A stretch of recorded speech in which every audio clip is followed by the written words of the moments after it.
Hello and welcome back to Psychology 303, the analysis of everyday behavior. I'm Dr. Williams, and this lecture is over chapter 22 and deals with token economies.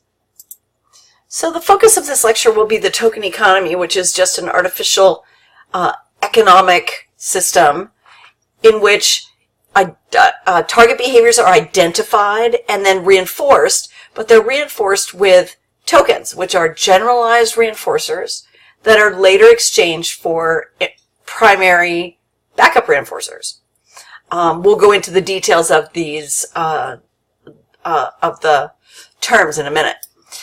Commonly, they are used in classrooms or in places where people spend a lot of their time. So it might be in a classroom, it could be in a residential care facility, it could be in a nursing home, it could be in a prison, it could be in your office building. There are lots of places where a token economy could be put into place. And they're very useful in changing behaviors and establishing new behavior patterns that have been resistant to other kinds of interventions. So commonly, I think most of us are familiar with the use of token economies in a classroom setting. Some of you may have gone to, when you were in public schools, you may have been in a class that used a token economy. So the idea of a token economy really hinges on the use of a special kind of reinforcement. We've talked about lots of different kinds of reinforcements, but a generalized reinforcer is a particular stimulus, often that has no value of its own, that's paired with a variety of primary or unlearned valued reinforcers. It's like a signal that tells you that you are going to receive a reinforcer, but rather than being paired with just one reinforcer, it could be paired with many different kinds of reinforcers. Each generalized reinforcer represents many possible reinforcers. So you may, for example, you may have a choice. You might say that once you acquire enough tokens, then they can be exchanged for something in this particular cabinet or this box in the classroom. So one example of the use of a generalized reinforcer is a token economy. Another is money. Money is a generalized reinforcer because money itself is just paper or pieces of metal, but they are specific pieces of paper, and those specific pieces of paper are associated with many different kinds of primary reinforcers. So you can cash in your money for lots of different things. It can be used to acquire shelter or food or clothing or transportation or education or entertainment. It can be used for lots of things. So the token itself isn't specific to one reinforcer. It's specific. That's why we call it a generalized reinforcer. It has value across many, many different kinds of reinforcement. Okay, so there are three aspects to the token economy. Behaviors, of course. A medium of exchange, so are they going to be earning points or tokens? What exactly will they be earning? And then the backup reinforcers that are used to maintain the value of the tokens. So the behaviors that are to be reinforced need to be identified and defined operationally in a way that's understandable to everybody who's participating. So everyone needs to know what the behaviors are, what are the inclusions, what are the exclusions. So those operational definitions are really important. Second, we need a medium of exchange. In other words, we need to know, are we going to have tokens or that are going to be used to immediately reinforce behaviors, and then you can cash them in for other things later. So what is their unit value? How much is each token worth? In combination with establishing this exchange currency, you also need to know what the backup reinforcers are. So what are the things that they can spend their tokens on, and how many tokens are needed to purchase certain things. So there's a little bit of, this economy is not super simple. It takes a little bit of effort. So, for example, you might have one token can be exchanged for a sheet of colored paper in a classroom, or a decorated sheet of paper. Or you can use 5 tokens to get a colored pencil or a colored pen. So we'll talk about the different types of backup reinforcers in a little while, but I want to just give you kind of an overview and some basic information. So, but the basic idea is that you have a certain behavior or behaviors, a series of behaviors, whatever those are. You need to identify them and tell me what behaviors will earn tokens. We need to know what the tokens are. Are they getting points? Are they getting check marks in a folder? So how are you going to go about recording and keeping track of what they've earned? And then what are the backup reinforcers and also their prices? There are lots of real world examples of token economies. Many of you probably are actually working in token economies.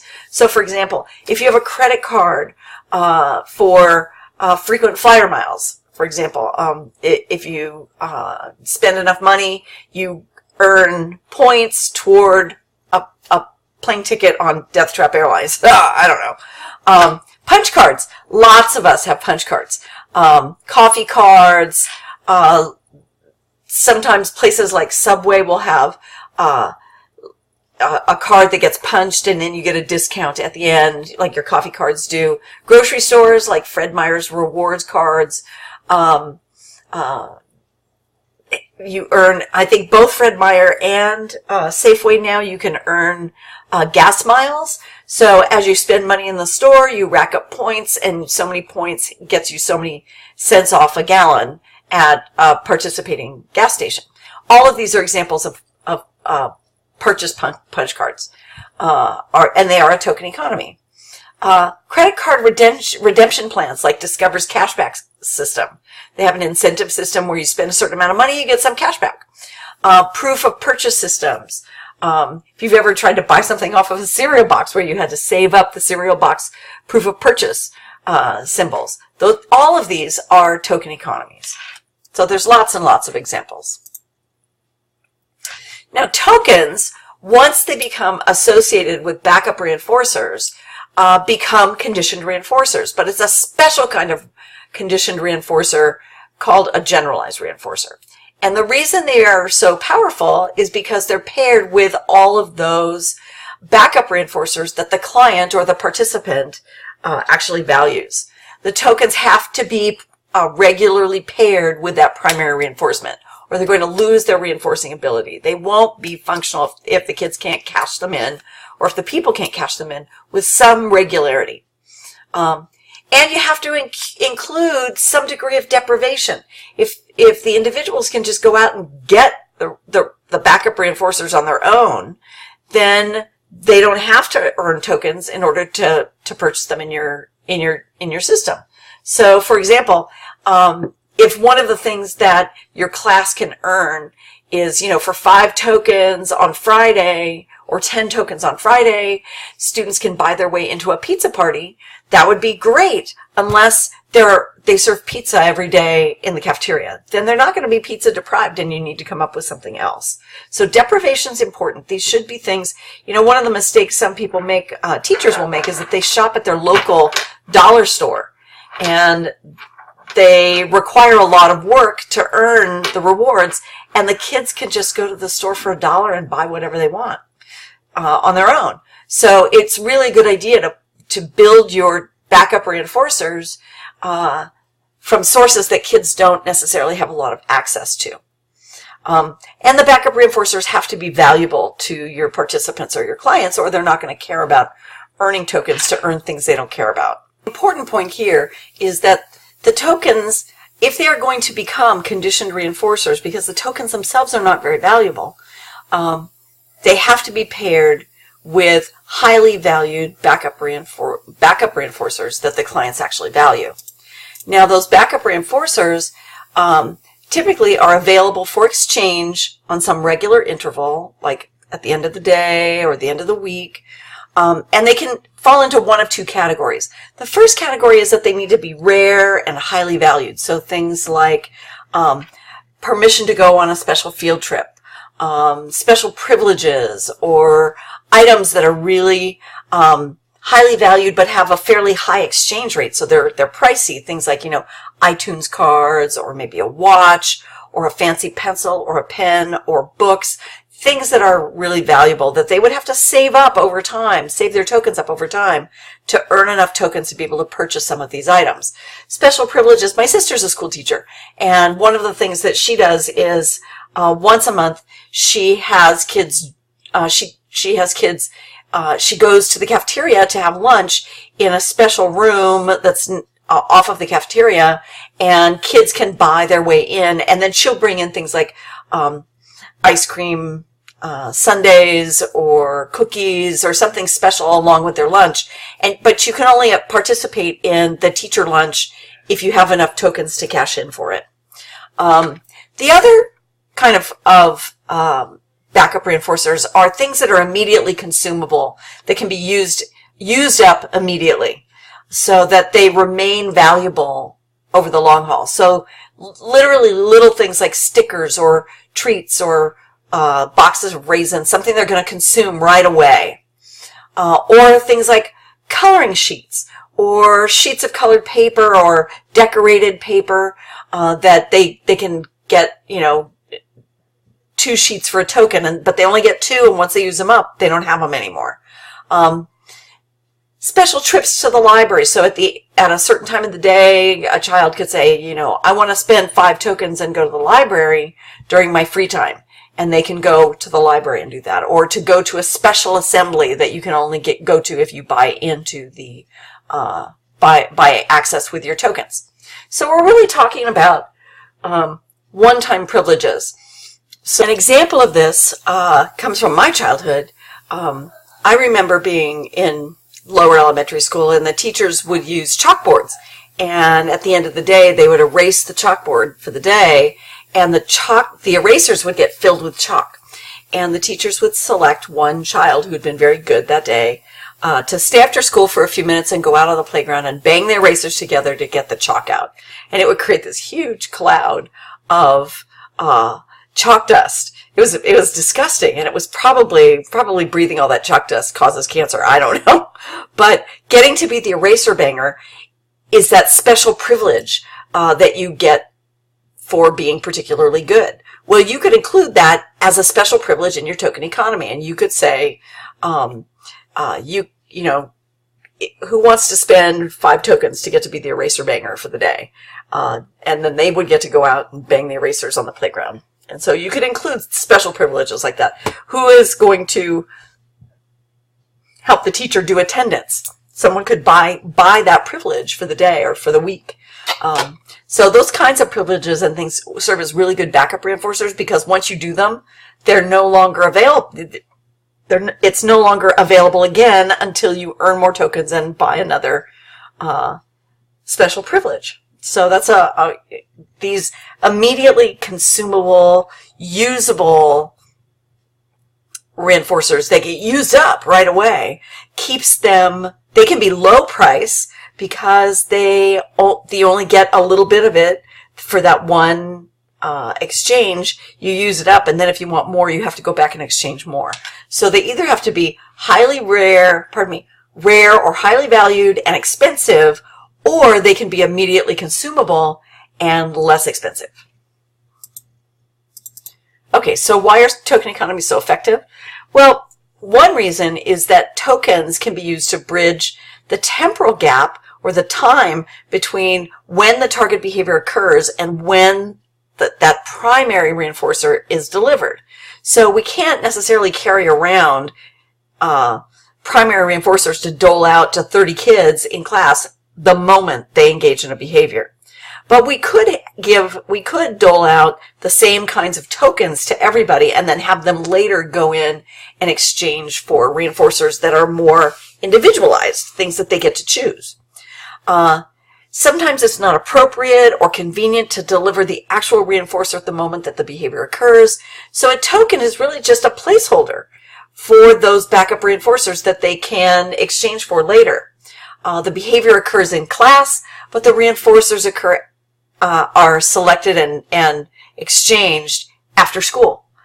So there's a time gap between the behavior and the delivery of the reinforcer, and the tokens actually help bridge that gap.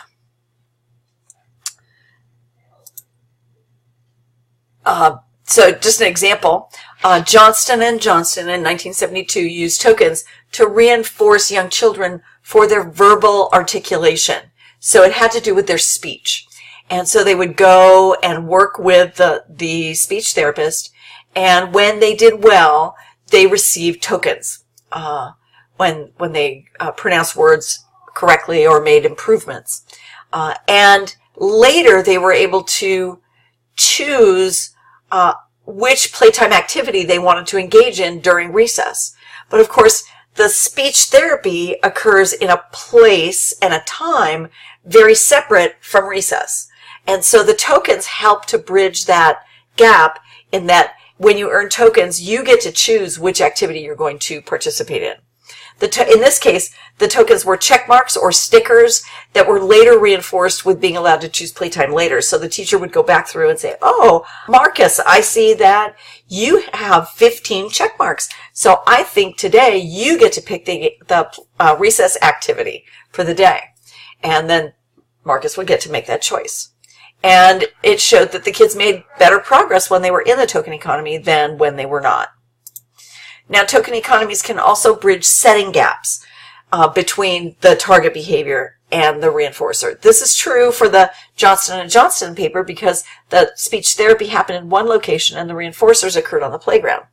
Some reinforcers may involve activities that are located in one place, the behavior occurs in one place, and the reinforcers occur in another.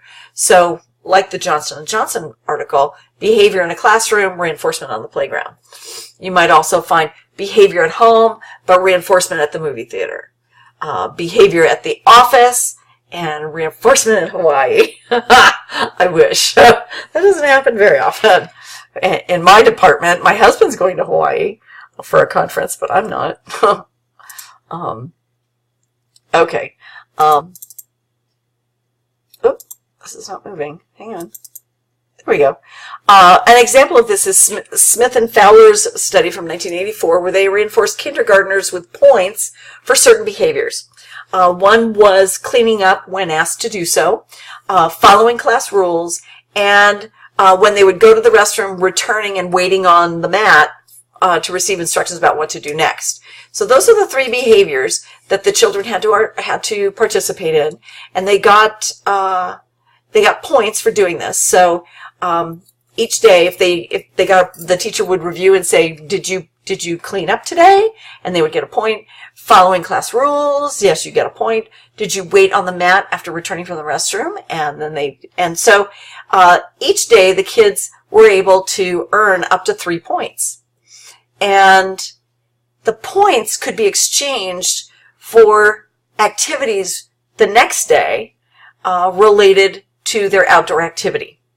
So if you had 3 points, you would be included in the vote on which outdoor activity would happen during recess. So they would go out on the playground, and whether they would play dodgeball or volleyball, or maybe they would have races, but only the kids who had earned 3 points the day before could vote for what the activity would be. The kids who earned 2 points got to participate in the activity. They didn't get to vote, but they got to do it. And kids who earned 0 to 1 activity were not allowed to vote to participate in the chosen activity, but rather had another activity that they had to engage in, playground activity. So here you have tokens bridging the difference between where and when the behavior occurs and where and when the reinforcement occurs. So you have these tokens now are helping to bridge the gap, both the setting gap and the time gap. And that's the real value of these token economies. I'm going to stop there because the next lecture, it has more details about how to set up a token economy. And so I'm going to stop here and pick up with chapter 22b. Have a good day.